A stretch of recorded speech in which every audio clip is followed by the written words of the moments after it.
Esta clase nos dedicaremos al examen físico de ojos.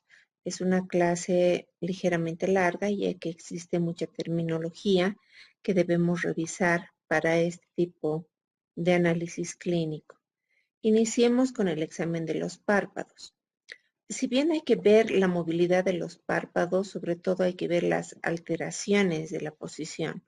El ojo normal tiene una simetría en función al párpado superior y el párpado inferior, y pueden existir alteraciones que afecten la posición del párpado, haciendo de que éste sea invertido, es decir, que se haya introducido, a lo cual se denomina entropión, mientras que la eversión del párpado se va a denominar ectropión. Esta versión del párpado puede deberse a problemas de tipo cicatrizal o a debilidad a nivel del borde libre de los párpados, a diferencia del entropión que se produce por una contracción del borde libre de los párpados. Otras alteraciones que se presentan dentro de los párpados son las caídas de los párpados, que se llama ptosis palpebral. La ptosis palpebral o blefaroptosis puede ser de carácter unilateral.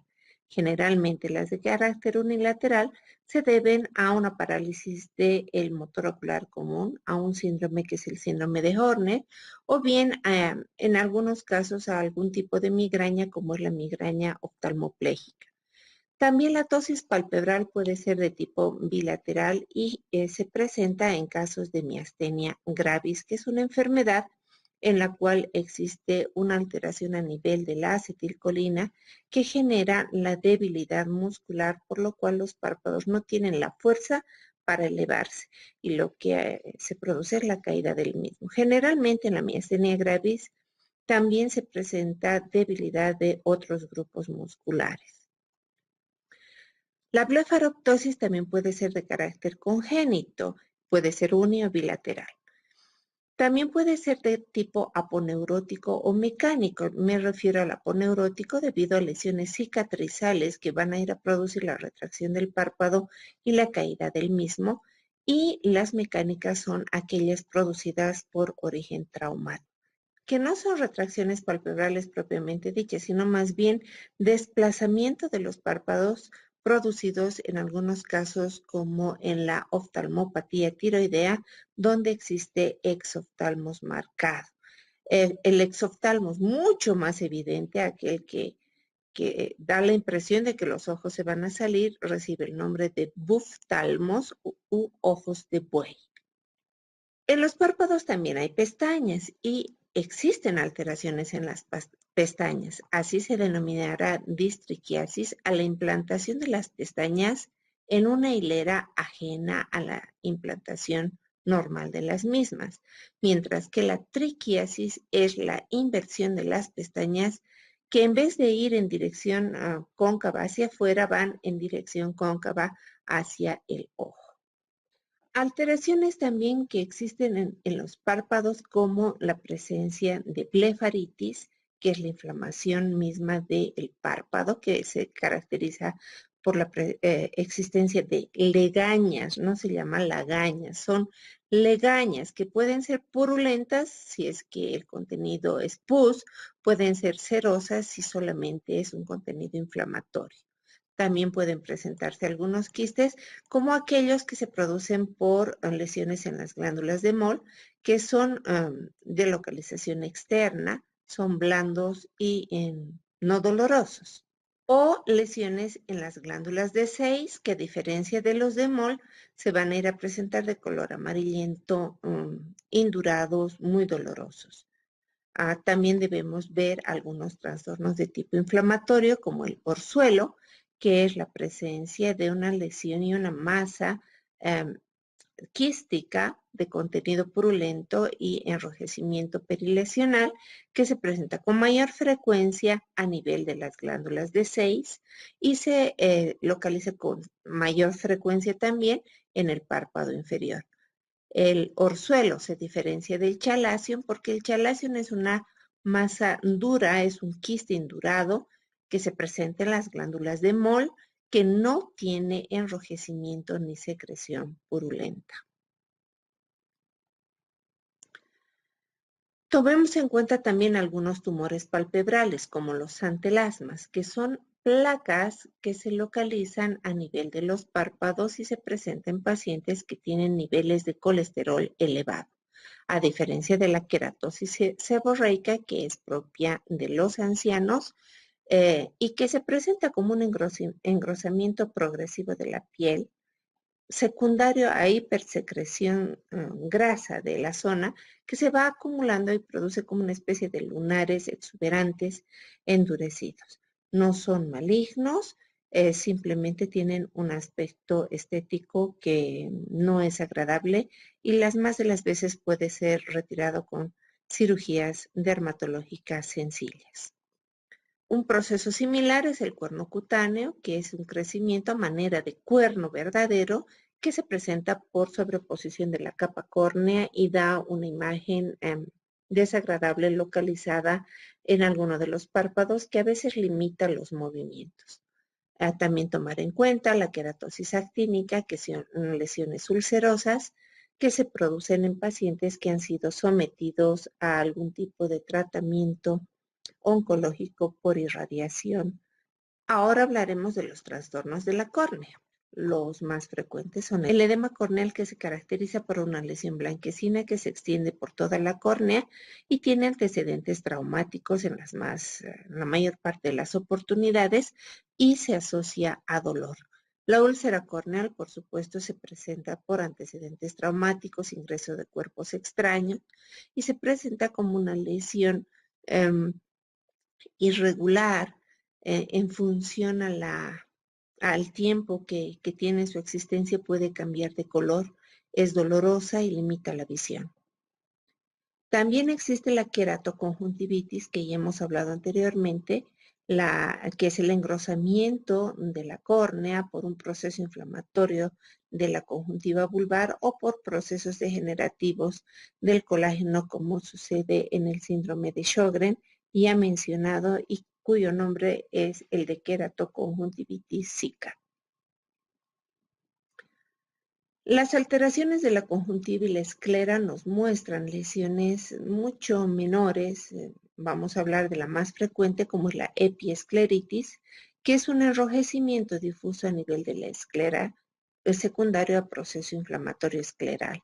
Mientras que a nivel de la conjuntiva vulvar tenemos lo ya antes mencionado en la clase anterior, que se denomina pterigión, que es una especie de membrana alada que se extiende desde el ángulo interno del ángulo externo del ojo hacia el centro del ojo a manera de una capa vascularizada que produce mucho prurito y en ocasiones, cuando es muy extensa, limitación en la agudeza visual. Debemos diferenciar el pterigión de la pingüécula, que no es nada más que una excrescencia similar a esta, a la conjuntival, pero de localización y tamaño mucho más pequeño y cercano al iris. La hemorragia subconjuntival, denominada IPEMA, que se presenta con mayor frecuencia en pacientes con hipertensión arterial moderada a severa o en aquellos que han sufrido algún tipo de trauma ocular o impacto craneal. Mencionemos algunas alteraciones del cristalino y quizás la más frecuente es la presencia de cataratas, que no es nada más que la opacificación del cristalino. ¿Cómo lo observamos? En el momento en que realizamos la iluminación en la pupila, observaremos una mancha blanca que no nos permite observar el negro de la pupila. En relación a las alteraciones de la pupila, debemos mencionar algunas, basadas en que la pupila normal tiene un diámetro entre 2 a 3 milímetros y responde a los estímulos realizados por la luz. Quitando la luz, la pupila se debe dilatar y poniendo luz directa sobre la misma, la pupila debe contraerse. Sin embargo, puede existir alteraciones pupilares como la midriasis, en la cual la pupila se encuentra con un diámetro mayor a los 3 milímetros casi de manera permanente y tiene una reacción a la luz muy pobre. La miosis pupilar permanente también puede existir y es una reducción del diámetro de la pupila por debajo de los 2 milímetros.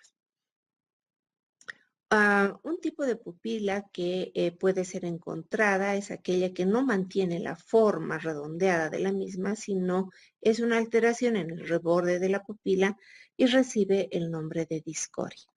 También puede existir la anisocoria, es decir, la desigualdad de las pupilas.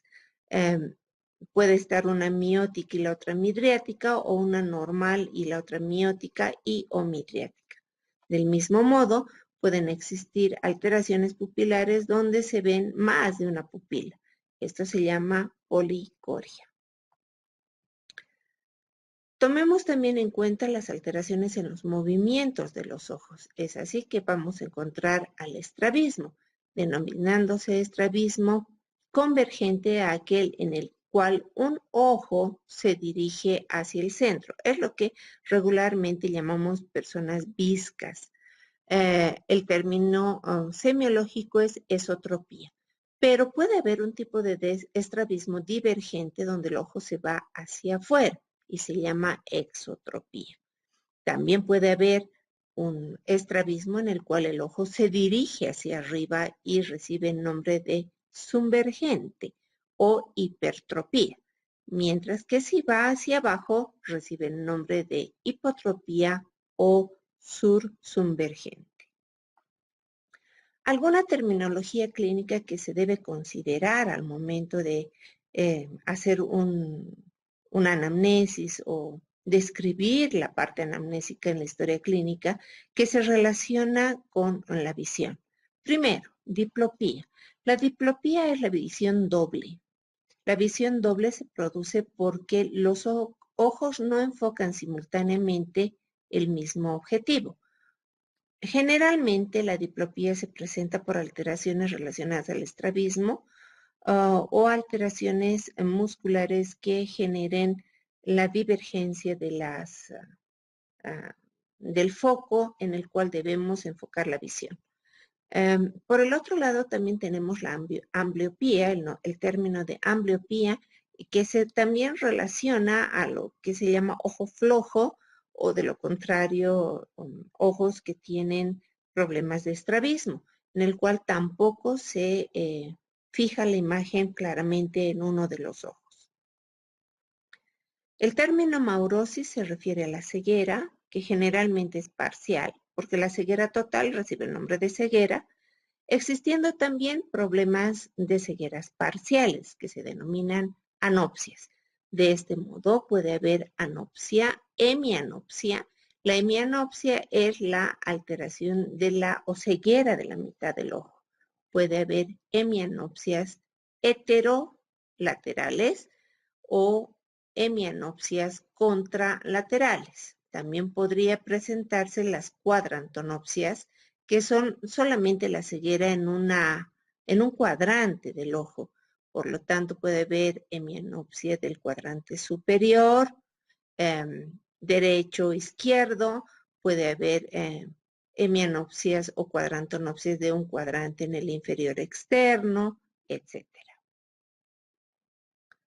Otro término frecuentemente utilizado es la nictalopía, que se denomina a la ceguera nocturna. Y en realidad no es que haya una ceguera en la noche, sino que la persona no puede ver con claridad lo que sucede en la noche, a diferencia de lo que sucede en el día. En el día ve los objetos con claridad, pero en la noche, pese a que existe iluminación, su visión es muy dificultosa. Y finalmente tenemos al daltonismo. Y en realidad el daltonismo tenía una concepción antes mucho más cerrada de que era la alteración de la visión de los colores rojo y verde. Y en realidad hay diferentes tipos de daltonismo. Hay daltonismo monocromático, bicromático, tricromático, etcétera, en la cual puede ver la persona un solo color, tener problemas en la visión de otros colores, pero el que más se conoce es aquel en el que hay la confusión entre el color verde y el color rojo. Esta es la forma en que una visión normal identificaría los colores verde, rojo y el amarillo. Y este es como vería un paciente que cursa con daltonismo. teniendo conflictos en identificar los colores que eran normales para un individuo sano. Concluyendo esta parte de ojos, nos dedicaremos a la revisión de la nariz, orejas y continuaremos con clases virtuales. Entre tanto, duremos con la cuarentena. Nos vemos pronto.